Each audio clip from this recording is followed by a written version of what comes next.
we're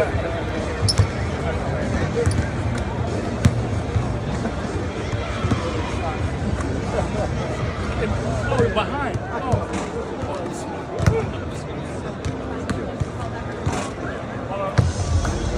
You should have said something, man.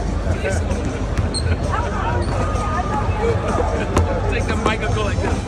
I didn't know why he was laughing at me. I knew he was laughing.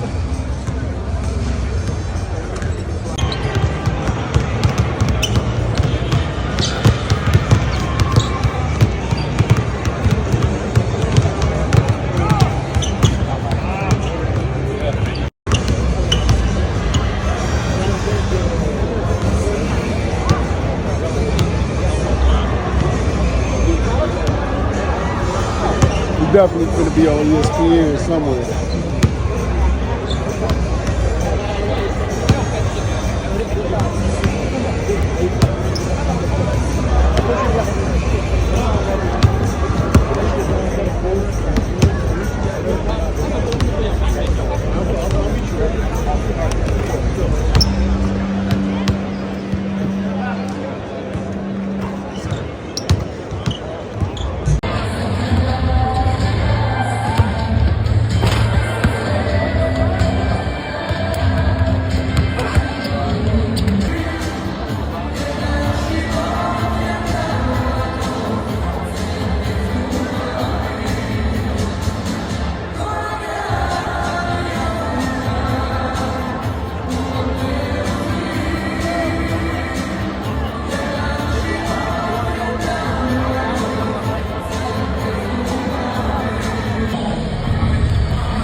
Tonight's football is going to rise.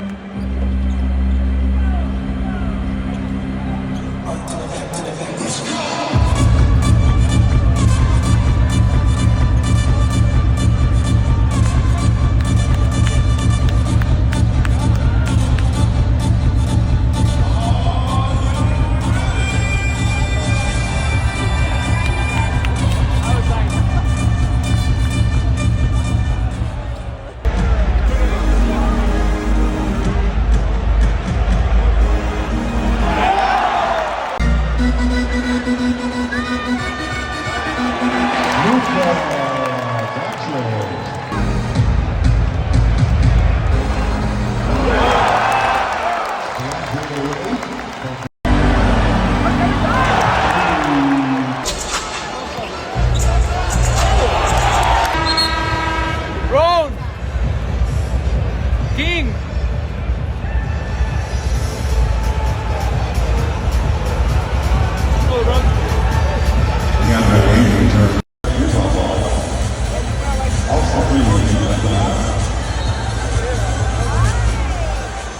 Is that good? Utah.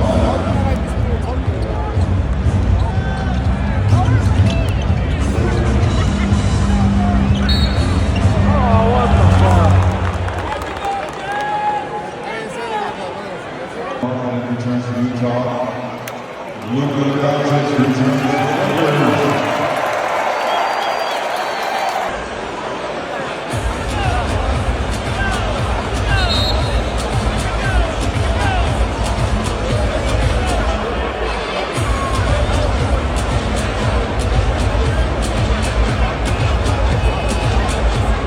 Thank you, Radio.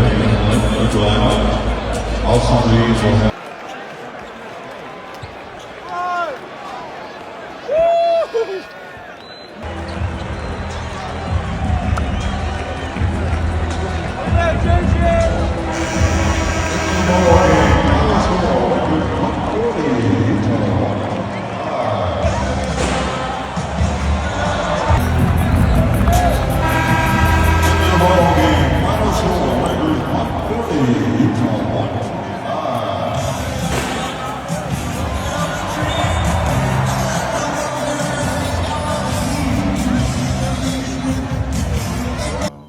Said it was yesterday's practice, post-practice.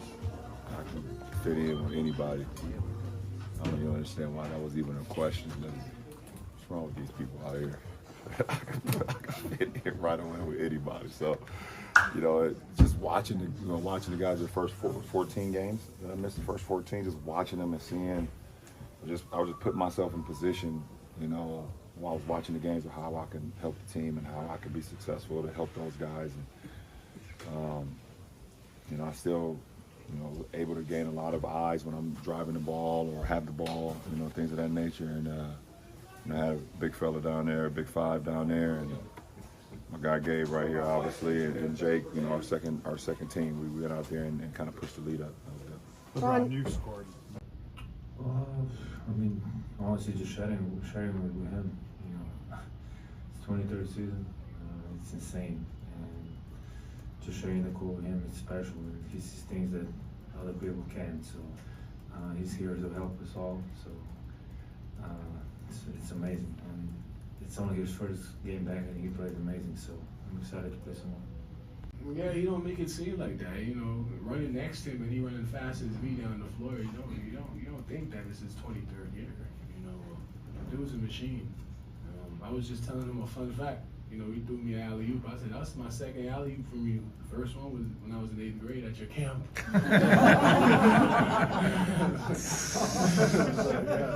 Yeah, it was kind of crazy. Seeing all of that, so it was fun. What did he say to you? Yeah, he laughed. You know, he laughed. He's asked me, wow, where was it? And I was telling him the LeBron James camp in Las Vegas. You know, yeah, I remember the play and everything. You know, he was court hopping and, you know, was playing with the campers, and I remember the one play of him in the drill with me, and, you know, he threw that alley-oop and I finished it. I couldn't believe he threw it. And here I am again. You know, can't believe we threw the lob. You know, just having the ability to, you know, we have 2 of the best passers, you know, to ever touch a basketball, and with them, you know, making the right read, I'd say 90% of the time, you're going to play advantage basketball, and at that point, the game should be pretty easy. I thought we did a good job of that tonight when they went to those shocks and any type of pick and roll with Luka or even LeBron, just hitting them on the right spot and people cutting in the right, you know, time, you know, finding the right area. We're going to continue to grow in those aspects, but tonight it looked. I had that time, so it's been cool. And LeBron, what do you expect these next few days will look like for you before Sunday in terms of both recovery work and on-court work? Tomorrow's our day off, so I mean, I'll do I'll do some rehabbing in the morning to keep it going, and a lot of recovery, things of that nature. Thursday's practice, Friday's practice, Saturday's, you know, probably practice before we get on the flight. So, you know, we will do what we need to do to keep it going and not overdo it. Obviously, you know, we don't want to overdo it right now, but I want to keep it going and see what happens. But this doesn't happen much where you get 3-4 days in between the games, so you take full advantage of it. It was opening nights of the sort for you this year. Last year, opening night, going with Ronnie. In the time you were out, you helped the Lakers win some games, and then tonight you check out, he checks in, now it's 3. Like, what have you seen about how's that chapter been